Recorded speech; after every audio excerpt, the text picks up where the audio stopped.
Hello, my name is Mimi, and this is A Dash of Colors.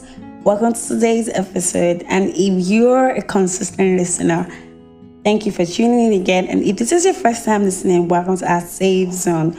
Do not forget to subscribe and turn on the notification bell so you will be the first to know when we upload episodes. Today, I'm talking about the red flags that might be in you as well. Most of us are swamped with the thoughts of how we have things that we cannot endure or take from other people. Most of us have been in situations where we make comments like, oh, I can't take this. This is a red flag for me. Not calling me or showing up for me is a red flag. Not doing this or doing that for me is a red flag. But most of us are embodiments of our own red flags. And this, even though it might be hard to admit, is something that most of us carry around. And it is not very right or very great for individuals to carry such burdens around. So if you're someone like that, after I'm done listing and telling you the things that you're doing that are red flags, please adjust and fix yourself, okay? And most of these red flags are as a result of traumatic experiences that we may have had in the past. But still, there are things that we need to actively work on. The first one is difficulty saying no to requests or demands from others. Guys, this is a red flag.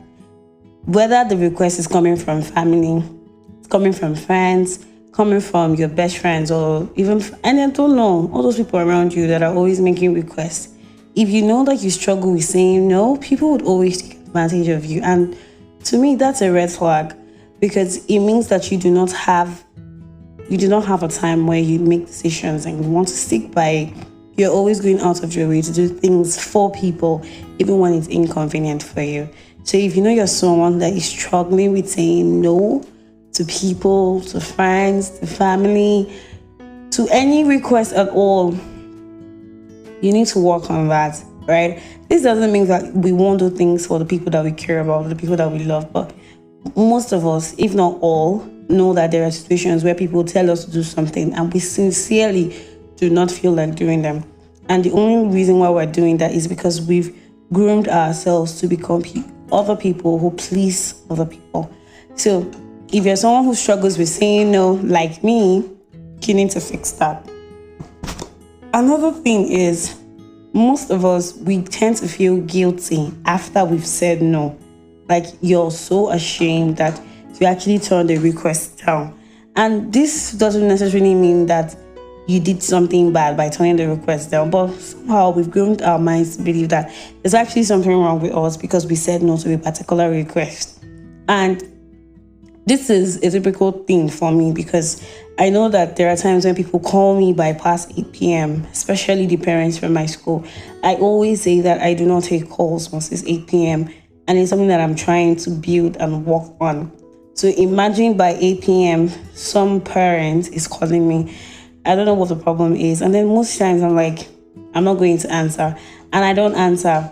And then the next day I see the person. I feel so ashamed to even confront the situation. Or I do not even want to talk about it at all. I would rather just hide because I know I did not take the person's call the previous night. And I did not take the call because it's inconvenient for me. But somehow my mind has come to believe that those kinds of things are things to be ashamed of. And we've all been in situations where we're constantly feeling ashamed because we actually turned somebody down or we said no. This is more common when it comes to relationships with other people. There are times when people would make requests like, let's go out and all of that. And then you outrightly say no. And when you say no, it feels like there's this form of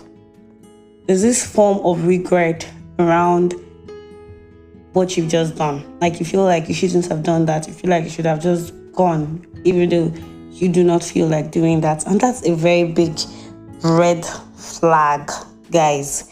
And if it's something that you already do, please work on it. Another one is basing our worth as people on people or other people's validations, or simply seeking validations for self-worth. When you're constantly the kind of person that the only time that you feel loved and accepted is when people actually make you feel like that. Like you feel you're only worthy of something if you keep doing things for other people. You feel like you deserve love if you go out of your way and do the things that those kinds of people do not reciprocate for you. And then these are the different things that we do. Most people are all over social media posting images that are very provoking and all of that just for attention and validations. And they do not realize that these are all symptoms of a personal red flag. If you feel like you need people to remind you of how beautiful you are before you think of yourself as being beautiful, then it means that you have validation issues and you should really fix it, because all your life, every single thing that you will ever do based off people's words, based off people's feelings for you about the things that you do. So if you're someone that's constantly seeking for validation, you need to fix that ASAP. I used to be like that, and that was my popular days on Facebook, where I'm always posting my images, posting my pictures, like I was all over the place, right? And yeah, at first it didn't seem like that, but I just felt like whenever I got less engagement on my posts or my images, I felt really sad. I felt really unloved, right? It took a lot of conscious effort for me to leave Facebook. I am no longer as active as I used to be there, because I felt like I've outgrown that. But I knew how hard it was. It was very difficult for me at some point, because every single day I had to post images and I needed people to tell me how beautiful I am, how my pictures looked and all of that. Like it was a form of constant reminder that I deserve this or I look this great. But these days, even to take pictures are very difficult for me. And even if I do, I struggle to even post them online, because I've come to a point in my life where I love how I look. I'm not desperate for people to whisper them into my ears. I am okay with the fact that I am dark, I am smart, I smile like this, my eyes are bulgy, and all of those things I used to be very ashamed of. Okay. Another thing that people do that they do not realize is a red flag is self-criticism. And there's a difference between critiquing yourself and criticizing yourself. And we do the latter. I know, like, self-appraisal and then looking into the things that we do are things that as individuals we should pick up. It's actually a very healthy habit. But then the one that is very bad for you as a person is self-criticisms, where you do not see the good in what you do. Even if you put all the work into doing something, you still feel like you're not good enough. You're always saying awful things about yourself. You don't like how you look. You don't like how you smell. You don't like the work you do. You don't feel like you're doing enough. You feel like you always have to do more, right?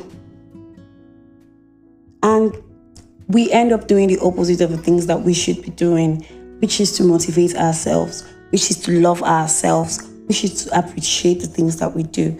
So if you're always criticizing yourself and even other people down, because this can also manifest in the opposite. Sometimes you're not just criticizing yourself. Sometimes you hate yourself so much that you end up criticizing other people. You don't want to see people doing the things that you aren't doing. And then as a result, you end up saying very awful things about people. So if you're someone that is always criticizing yourself or criticizing every other person around you, I think you should actually look into your life to be sure that something isn't wrong with you. I know there are times when we should offer criticisms, but when it is something that you always do constantly, and then something might actually wrong. Then another red flag is making excuses for people's bad behavior towards you. And this is something that all of us do. When we're with people who treat us wrong, we try to make excuses why they are doing the things we do. We excuses to frustration, to being busy, to being scared, and all of those excuses that we have for these awful bad behaviors towards us, which is wrong. Because if someone loves you, if someone cares for you, the person would want to do things that would actually make you feel good about yourself. But when people are constantly pushing you around, stepping on you, making you feel like you're not worthy, you don't deserve love, you don't deserve attention, you shouldn't be making excuses for such bad behavior, because that's who they are. That's how they see you. It's not about how frustrated they are feeling or about how things are not working out for them. It's just how they are.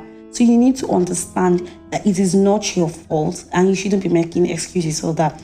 I remember that one of the things that I always made excuses for are for the people that I dated in the past that had excuses why they wouldn't call me all through the day. And this is something that I would always excuse to. They have work, they have this, they have that. And I know that I work too. I'm not lazy. I have my own job.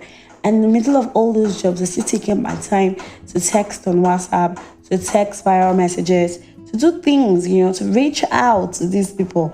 And then when it is time for them to do the same thing for me, they make excuses why they can't do things like that for me. So I had to teach myself that if someone wants me, they will show me that they want me.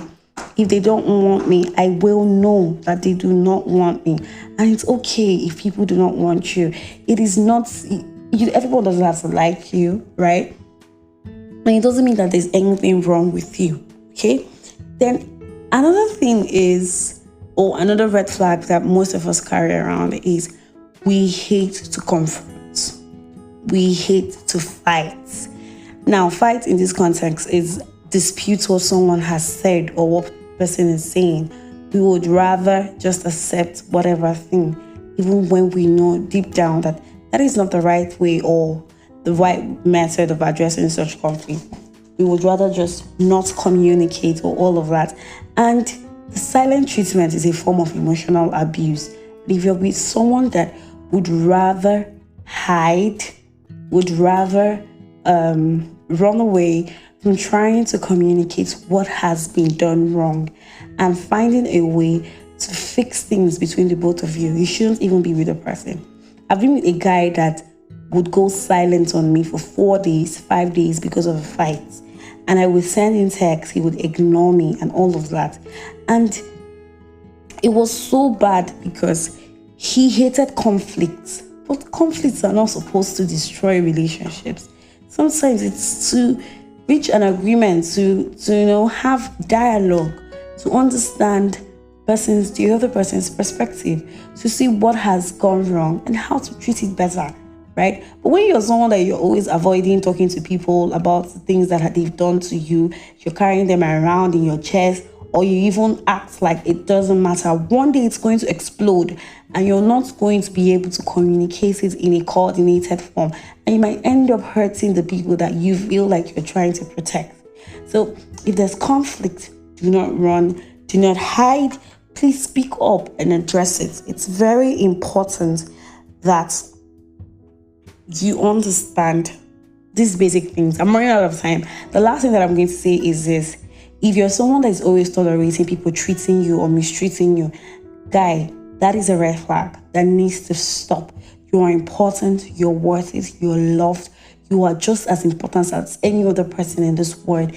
And if you're with someone or with people that mistreat you and abuse you, you should run away from them, because you deserve all of the reward, you deserve all of the love, you deserve whatever thing that you feel like you deserve. So these are the red flags that most of us carry around as individuals, and we have no idea that these things are a thing. So if you're someone like that with any of this, please seek professional help, read books, find a way to deal with them, because they are not proper for an individual to carry around. So thank you so much for listening, and I will leave a question in this description of this episode. So please tell me the different red flags that you think you have in your life. Take it as a form of self-reflection. So thank you for listening. If you haven't subscribed to the podcast, please do not forget to do that. Whether you're listening on Apple, whether you're listening on YouTube, whether you're listening on Audiomack, on Google Podcast, on Spotify. There's so many streaming platforms there that I am available on. So please subscribe, turn on the notifications so that you will know when I upload an episode, okay? And do not ignore the questions if you're listening on Spotify. Please engage with the podcast. Please rate my podcast. And please share the podcast. I need the visibility. Thank you so much for listening again, guys. My name is Mimi. I'll see you next time. Bye.